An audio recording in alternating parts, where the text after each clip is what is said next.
Bismillahirrahmanirrahim. Assalamu alaikum students. Hope you all are fine at homes. Today our topic is compound. But before discussing compound, I would like to revise some previous lecture. बच्चों, हम लोगों ने matter का एक topic पढ़ा था. उसमें हमने कहा था कि मैटर जौन सा होता है वो दो तरह का होता है, एक प्योर फॉर्म में और एक इम्प्योर फॉर्म में. इम्प्योर वाले को हम लोगों ने मिक्सचर का नाम दिया था और प्योर वाले को हम लोगों ने सब्सटेंस का नाम दिया था.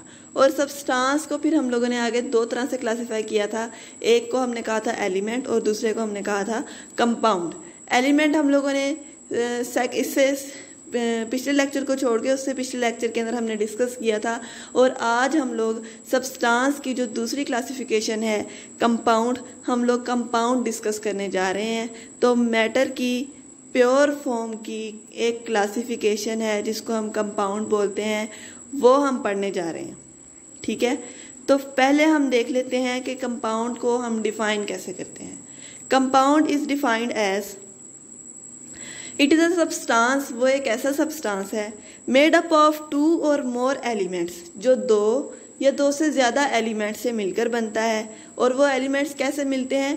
Chemically combined together. ये केमिकली कंबाइन करते हैं in a fixed ratio by mess.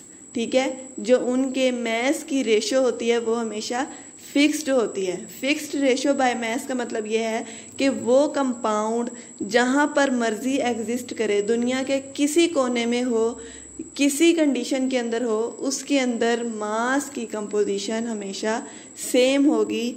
उसकी मास की जो रेशो होगी हमेशा सेम होगी. ठीक है, फॉर एग्जाम्पल अगर मैं फिक्स रेशो बाय मैस को समझाने के लिए आपको एग्जाम्पल दूँ, वाटर है. वाटर के अंदर दो चीज़ें, हाइड्रोजन और ऑक्सीजन.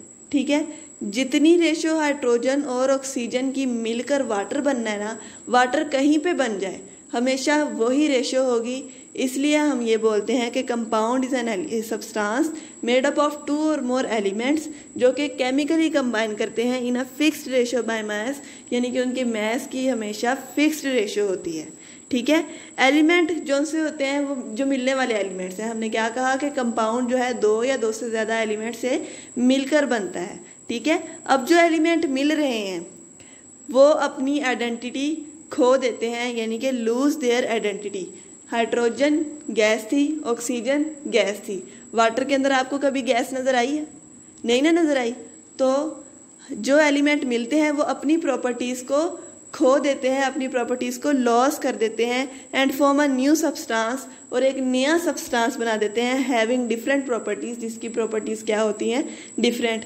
सेम एग्जांपल, हाइड्रोजन और ऑक्सीजन दोनों गैसेस मिलती हैं और क्या बन जाता है? लिक्विड बन जाता है. ठीक है, दोनों मिलने वाली जो चीज़ें थी वो दोनों अपनी प्रॉपर्टीज़ बिल्कुल चेंज करके एक नया सब्सटेंस बना देते हैं जिसकी प्रॉपर्टीज़ दूसरी मिलने वाले एलिमेंट्स की प्रॉपर्टीज से बहुत ज़्यादा डिफरेंट होती हैं. ठीक है, कंपाउंड को हम लोग ब्रेक डाउन नहीं कर सकते. क्या आप वाटर में से हाइड्रोजन गैस को अलग कर सकते हैं? किसी भी फिजिकल मीन के ज़रिए इसको तोड़कर आप हाइड्रोजन गैस को अलग कर सकते हैं? नहीं ना कर सकते. तो हम कंपाउंड को ब्रेक डाउन नहीं कर सकते. ठीक है, अब आगे हम इसकी एग्जांपल्स डिस्कस करेंगे.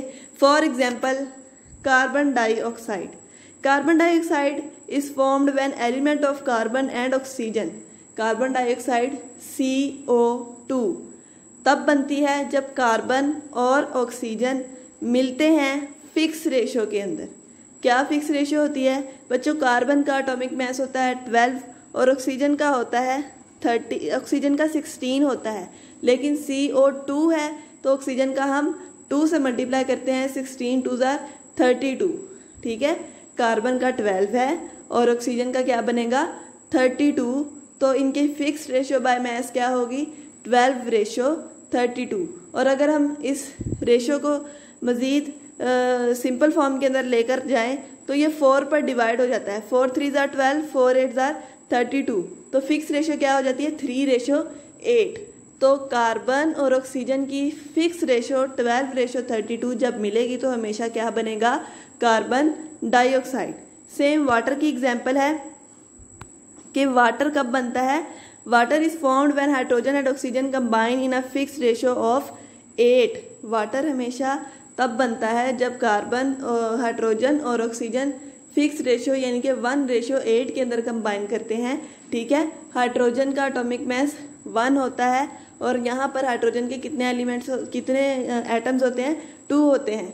H2O के अंदर 2 एटम्स ऑफ हाइड्रोजन होते हैं, तो 1 + 1 = 2। और ऑक्सीजन का एटॉमिक मास होता है 16, 2:16 आती है। और इसको अगर हम सिंपल करना चाहें तो 2 × 1 = 2, 2 × 8 = 16 होगा। तो इसकी 1:8 होती है, जो कि हमेशा फिक्स होती है। जब इस फिक्स रेशियो के अंदर हाइड्रोजन और ऑक्सीजन मिलेंगे तो वो क्या बनाएंगे? वाटर बनाएंगे। ओके, नेक्स्ट है कंपाउंड। बच्चों बेसिकली होते हैं 2 तरह के, आयनिक कंपाउंड और कोवलेंट कंपाउंड। अब आयनिक कंपाउंड आपको फिलहाल इतना याद रखना है कि आपने पिछली क्लासेस के अंदर आयंस पढ़े थे। ठीक है, उन आयंस से यूं कह सकते हैं कि वो आयंस मिलकर क्या बनाते हैं? आयनिक कंपाउंड बनाते हैं। और जो आयंस नहीं होते लेकिन वो मिले हुए होते हैं, एटम्स एक दूसरे के साथ जुड़े हुए होते हैं, तो उनको हम बोलते हैं कोवलेंट कंपाउंड। तो इनकी कुछ प्रॉपर्टीज़ यहाँ पर डिस्कस की गई हैं, वो हमने पढ़नी है। बाकी मज़ीद आयनिक कंपाउंड और कोवलेंट कंपाउंड कहाँ किनको जाता है, ये हम डिटेल के अंदर इसी बुक के अंदर चैप्टर नंबर 4 में डिस्कस करेंगे। ठीक है, नेक्स्ट है आयनिक कंपाउंड। कंपाउंड कितनी तरह के थे? 2, आयनिक और कोवलेंट। अब उसमें से हम आयनिक कंपाउंड को डिस्कस करने जा रहे हैं। आयनिक कंपाउंड बेटा इंडिपेंडेंटली एग्जिस्ट नहीं करते बल्कि मॉलिक्यूलर फॉर्म के अंदर एग्जिस्ट करते हैं। इस बात का मतलब ये है कि आयनिक कंपाउंड के अंदर जो आयंस होते हैं ना, वो इंडिपेंडेंटली एग्जिस्ट नहीं करते। For example sodium chloride, Na के ऊपर पॉजिटिव चार्ज, क्लोराइड के ऊपर नेगेटिव चार्ज। Na पॉजिटिव कभी भी हमेशा इंडिपेंडेंटली एग्जिस्ट नहीं करता, ये हमेशा Cl के साथ एग्जिस्ट करेगा, यानी कि पॉजिटिव और नेगेटिव आयन हमेशा एक दूसरे के साथ एग्जिस्ट करते हैं। अकेले आयंस कभी भी एग्जिस्ट नहीं करते, इसलिए हम इसको मॉलिक्यूलर फॉर्म के अंदर एग्जिस्ट करता हुआ देखते हैं। इनका 3 डायमेंशनल क्रिस्टल लेटिस होता है, यानी कि 3 डायमेंशनल स्ट्रक्चर होता है। 3D स्ट्रक्चर के बारे में आप सब जानते हैं कि जिसको हम लोग 3 साइड्स के साथ देख सकते हैं। जो भी हमारे पास मतलब कि आपका जो वाइट बोर्ड होता है, हम उसको एक ही साइड से देख सकते हैं ना, हम उसकी बैक साइड से नहीं ना देख सकते, तो वो उसका 2 डायमेंशनल स्ट्रक्चर होता है। ठीक है, लेकिन ये जो क्रिस्टल लैटिस होता है ना, इसका 3 डायमेंशनल स्ट्रक्चर होता है, जिसको हम चारों साइड से देख सकते हैं। उसके बाद है each ion is surrounded by oppositely charge ions. अब आयनिक कंपाउंड के अंदर हर जो आयन होता है ना, उससे जो ऑपोजिट चार्जेस होते हैं उसने उसको सराउंड किया होता है। फॉर एग्जांपल सोडियम क्लोराइड की अगर बात करें, सोडियम के ऊपर होता है पॉजिटिव चार्ज और इसके इर्द गिर्द ऑपोजिटली चार्ज आयंस, यानी कि उसके जो मुखालिफ आयंस होते हैं नेगेटिव वाले, Cl नेगेटिव वाले, उन्होंने उसको सराउंड किया हुआ होता है। इनका हाई मेल्टिंग और बॉइलिंग पॉइंट होता है। ठीक है, क्योंकि पॉजिटिव और नेगेटिव आयन के अंदर इलेक्ट्रोस्टैटिक फोर्स ऑफ अट्रैक्शन पाई जाती है और वो इतनी ज़्यादा स्ट्रॉन्ग होती है कि उसको तोड़ना थोड़ा मुश्किल होता है, इसलिए उनका मेल्टिंग पॉइंट और बॉइलिंग पॉइंट जो सा होता है वो हाई होता है। और इनको शो करने के लिए जो फार्मूला यूज़ किया जाता है उसको हम बोलते हैं फार्मूला यूनिट। ठीक है, इसके 1 यूनिट के फार्मूले को हम क्या बोलते हैं? Formula unit. जैसा कि सोडियम क्लोराइड का 1 यूनिट का फार्मूला NaCl है, तो वो NaCl उसका क्या है? फार्मूला यूनिट कहलाता है। Next is second type covalent compound. Covalent compound जो से होते हैं, कोवलेंट कंपाउंड ट्रू रिप्रेजेंटेटिव होते हैं कंपाउंड के, यानी कि इसके अंदर पॉजिटिव और नेगेटिव आयंस नहीं पाए जाते। एलिमेंट्स जो से होते हैं वो मिलकर कंपाउंड बनाते हैं और इनको शो करने के लिए जो फार्मूला यूज़ होता है उसे हम बोलते हैं मॉलिक्यूलर फार्मूला बोलते हैं उसको। ठीक है, उसके बाद डिफरेंट कंपाउंड यहाँ पर शो किए गए हैं और इनके कॉमन नेम्स भी साथ बताए गए हैं और फार्मूलाज भी बताए गए हैं। वाटर का फार्मूला H2O होता है। सोडियम क्लोराइड को कॉमनली हम कॉमन साल्ट कहते हैं और इसका फार्मूला NaCl होता है। सिलिकॉन डाइऑक्साइड को हम सैंड बोलते हैं कॉमनली और इसका फार्मूला होता है SiO2। सोडियम हाइड्रोक्साइड का फार्मूला होता है NaOH और इसको कॉमनली हम कॉस्टिक सोडा बोलते हैं। सोडियम कार्बोनेट को कॉमनली वॉशिंग सोडा बोलते हैं और इसका फार्मूला होता है Na2CO3.10H2O।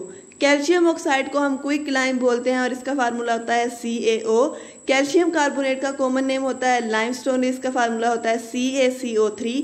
शुगर का फार्मूला होता है C12H22O11 और सल्फ्यूरिक एसिड का फार्मूला होता है H2SO4।